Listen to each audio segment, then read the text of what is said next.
What if everything you think you know about the Madeleine McCann case was a big lie? What if every investigated detail, every clue, every headline hid something much bigger? Today we will discover what Jon Wedger, a former Scotland Yard detective, found behind the scenes of this case, secrets that he claims have been hidden to this day, and that could change everything we think about Madeleine's disappearance. If you, like me, are fascinated by dark mysteries and want to delve into stories that few dare to uncover, subscribe now and activate the notification bell. Each of our investigations is a new step in the search for the truth. And for those who want to go even deeper, join the closed circle of our investigators. Become a channel member and gain exclusive access to content and theories that go beyond what appears on the surface. Now that we are all ready, let's move on to today's case. Imagine that everything you believe about Madeleine McCann's disappearance could be a sham. But what if the entire search, which mobilized the world, was just a smokescreen? What if behind the operation, there was an attempt to protect interests that have nothing to do with justice? And that is exactly what former Scotland Yard detective Jon Wedger suggests. Wedger has years of experience in child protection, investigating cases of abuse and neglect. As he delved into this case, he saw signs that few noticed, and that's when he began to question,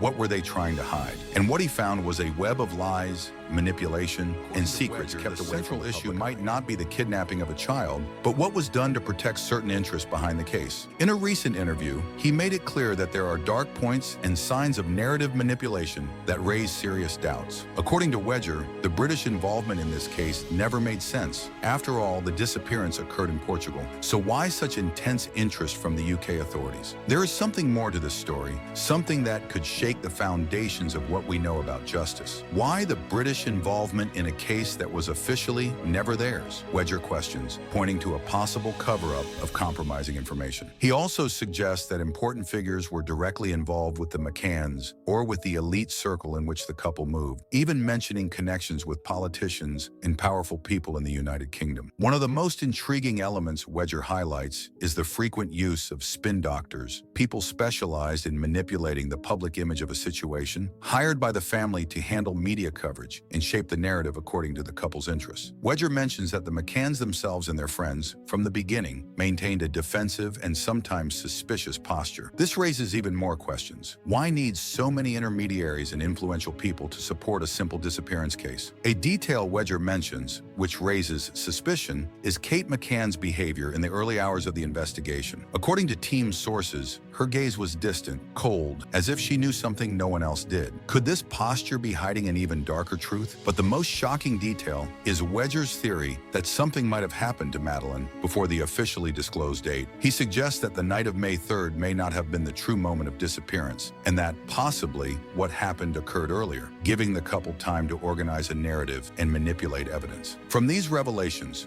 Jon Wedger raises the possibility that some of the most powerful figures could have collaborated to prevent the truth from coming to light. For many, the story that remained in the media was straightforward. A child disappeared at a holiday resort in Portugal, and since then, an unrelenting search for her has been ongoing. But former detective Jon Wedger has a very different view of the case, a view that raises fundamental questions about what really happened and why certain information seems to have been intentionally suppressed. According to Wedger, one of the most striking points is the heavy involvement of the British police in the case from the beginning. Officially, the investigation into Madeleine's disappearance should have been the responsibility of the Portuguese authorities. But what he noticed was a disproportionate and almost aggressive presence of British authorities. They were there to be just an assistance, but ended up making many of the important decisions, he commented in an interview. This overreach of authority is, for Wedger, a sign that there was a larger agenda behind the entire case. Instead of assisting the local police, the British seemed, according to him, to dictate the rules of what should or should not be investigated and disclosed. Wedger also brings up the relationship between the McCanns and some powerful figures, such as Gordon Brown, who was the Prime Minister of the United Kingdom at the time. The attention the British government paid to the case was unusual, even by the standards of a disappearance that gained global attention. Gordon Brown, shortly after the disappearance, became directly involved, communicating with the family and offering support. This unusual closeness between the government and an international police investigation raises many questions. Jon Wedger asks, why would a government leader personally involve themselves in a case like this? For Wedger, one of the most disconcerting parts of the case is the figure of Kate McCann. On several occasions, Kate was called to answer basic questions about what happened on the night Madeleine is said to have disappeared, but refused to answer more than 40 questions posed by the Portuguese police. This silence raises a doubt. What was she trying to hide? At the time, her behavior was seen as defensive and even arrogant by some investigators, which only increased suspicion. Jon Wedger recalls the account of a source close to the case, who described Kate with a dark and icy look during interrogations, which further contributed to the impression that she knew much more than she was saying. Another aspect that raises suspicions is the famous case dogs specialized in detecting the scent of corpses were brought to the apartment where the McCanns were staying, and these dogs signaled the presence of corpse odor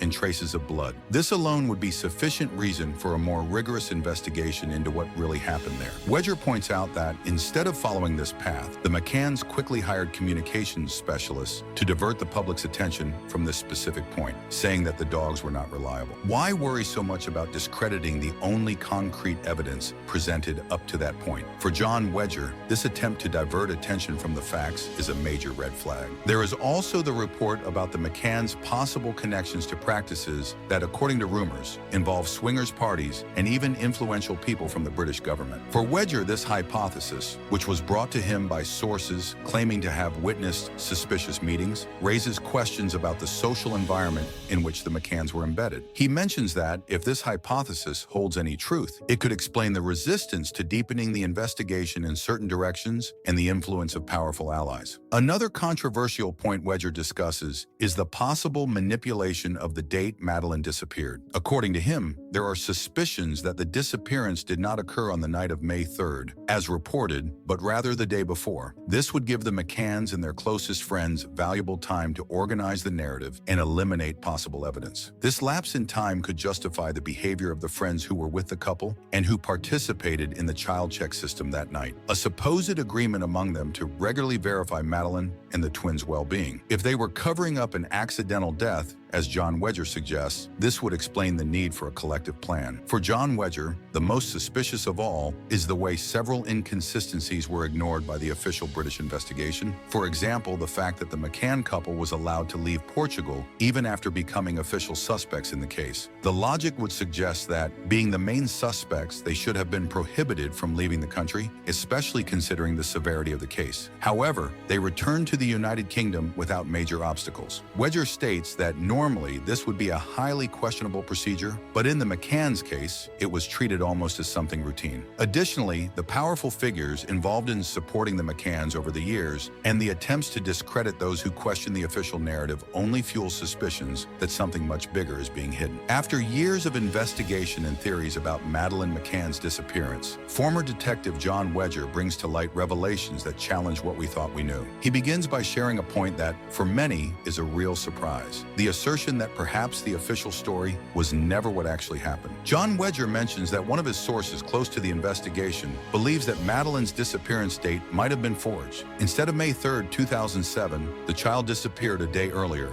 on May 2nd. The reason? According to Wedger, this would give the parents, Kate and Jerry McCann, time to organize a scene that supported the official version. This claim raises serious questions. Why would the parents or anyone involved change such a significant date? And what would be the benefit of delaying the announcement of the disappearance? Wedger emphasizes that if this theory is true, it would have been possible to plan a narrative and even coordinate the participation of friends who were with them at the resort. According to him, the extra time would have allowed those involved to synchronize their versions of events, ensuring that the collective account had no gaps. The question is, who would do something like this? Was it to cover up an accident, or was something more sinister hidden behind this date change? Another revelation from Wedger is the surprising proximity between the case and influential figures in the British government. Among them, he mentions Gordon Brown, who at the time was the UK's Chancellor of the Exchequer and later became Prime Minister. The government's influence on the case, according to Wedger, raises suspicions about possible manipulation in conducting the investigations. After all, why would the British government have so much much interest in a case that occurred outside its territory? Jon Wedger suggests that perhaps this involvement goes far beyond. The British government acted in a way to protect certain information, which led the Portuguese police to feel they were being pressured. The lingering doubt is, what exactly did these influential figures want to protect? And could this be related to a possible abuse network that Wedger believes influenced the case's progression? A controversial point mentioned by Wedger is about the famous sniffer dog that was brought to the McCann's apartment. This dog was highly trained to locate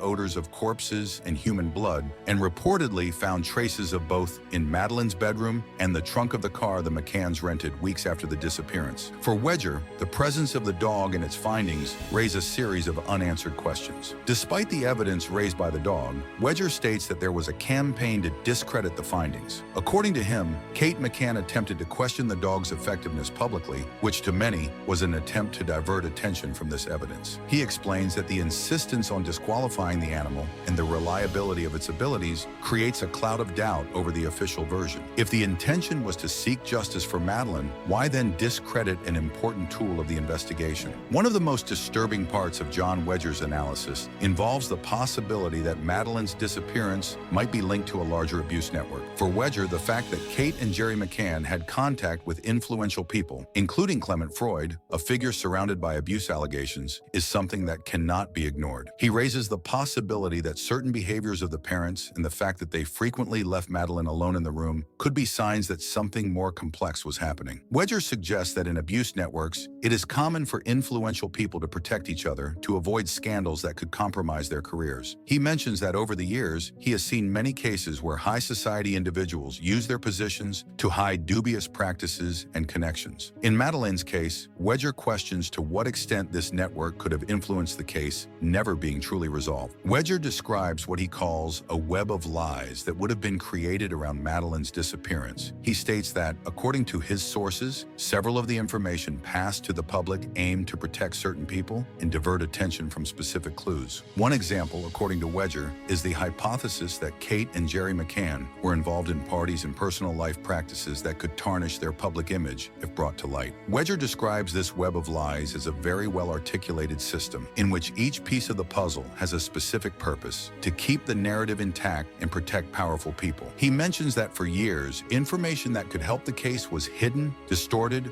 or discredited, and this, according to him, prevents justice from being served. In concluding this analysis, Jon Wedger makes it clear that all these theories need to be treated as possibilities, not as absolute truths. He reinforces that Madeleine McCann's case remains shrouded in secrets and unanswered questions. And meanwhile, he questions, will we ever know the truth about what really happened to Madeleine? During the investigations and interviews conducted by Jon Wedger, a new and unsettling revelation emerges that seems to bring to light a hidden side of Madeleine McCann's case. Wedger, when speaking with a source close to the investigation in Portugal, receives information that the involvement of high-ranking British figures may have directly influenced the case's conduct. According to him, this power link not only hindered the work of local investigators, but also protected certain aspects of the narrative that still remain in the shadows. Jon Wedger mentions a point that is chilling for many. He states that one of the top officials responsible for the interference would be none other than Gordon Brown, who at the time held one of the most powerful positions in the British government. According to Wedger, Brown was not alone. Other government-linked figures, including members of the Freud family, historically associated with rumors and scandals, would also be involved. This network of contacts among public figures, according to Wedger, created a layer of protection around the McCanns that ultimately diverted the focus of the investigations. He shares a theory that, for many, could be a turning point in the case. Wedger suggests that the presence of British authorities in Portugal aimed to reinforce a specific narrative, ensuring that any clue that deviated would be the controversial actions of the communication team hired by the McCanns shortly after the girl's disappearance. For Wedger, this team was extremely efficient in manipulating public opinion and ensuring that Madeleine's parents were portrayed as victims, despite the numerous inconsistencies in their presented versions. Another central point brought up by Wedger is the action of the sniffer dogs, which signaled traces of blood and corpse odor, both in the room where Madeleine slept and in the trunk of the car rented by the McCanns. This type of evidence, in Wedger's view, could be decisive in any investigation. However, the McCanns' defense team worked to discredit these indications, raising doubts about the dog's reliability and even criticizing the way Portuguese investigators were handling the case. This strategy,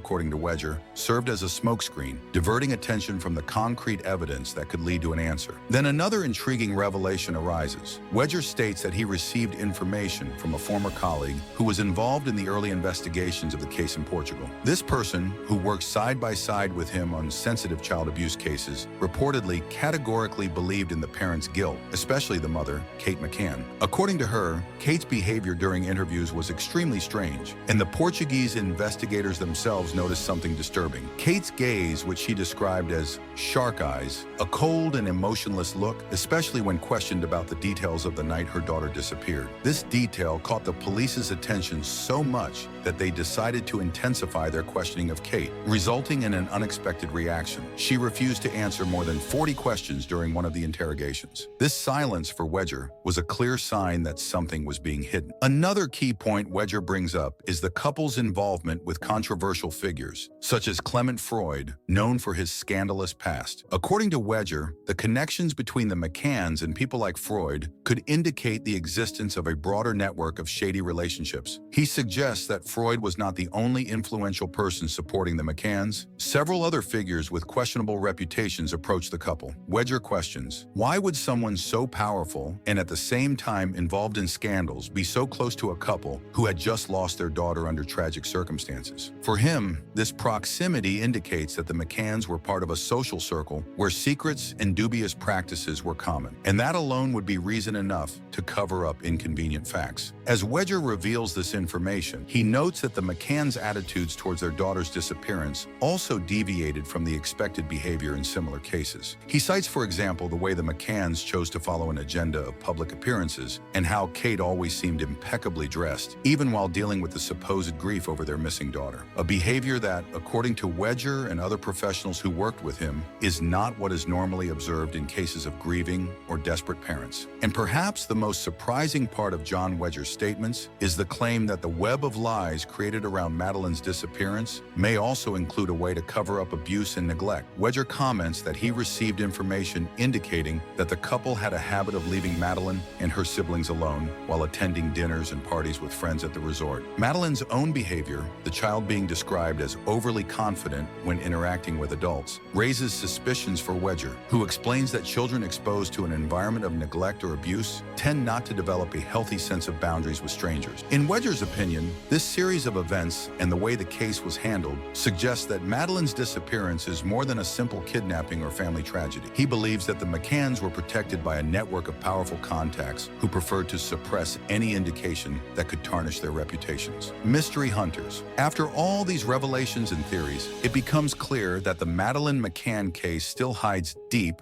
and perhaps dark secrets. But as Jon Wedger suggests, many of the answers may be hidden in layers of influences and connections that extend far beyond that night in Portugal. It seems that for every question answered, others arise. Will we ever know the true story behind this disappearance? Who really benefited from all the manipulations and contradictions that even deeper into the mysteries surrounding cases like this? Subscribe to the channel now and help uncover the darkest secrets of the human mind. And if you watched up to here, comment, "I am a mystery hunter," so I know you're along on this journey to understand what really happened to Madeleine. Enjoyed the mystery and want to support our work? Use Valo de May to contribute and have your comment highlighted, helping to keep our dark investigations always active. Mystery hunters, I want to hear from you. Is there any dark case or unsolved mystery you would like to see here? Leave your suggestions for topics for the next videos in the comments. We will explore even more the secrets of the human mind together. If you enjoyed diving into the mysteries of this case, you won't want to miss the next video. Click here and get ready to uncover another story full of twists and hidden secrets. It's the kind of investigation every mystery hunter loves. Don't forget, stay alert, because evil may be closer than you think. Until the next investigation. And remember, hunters, not every monster hides in the shadows.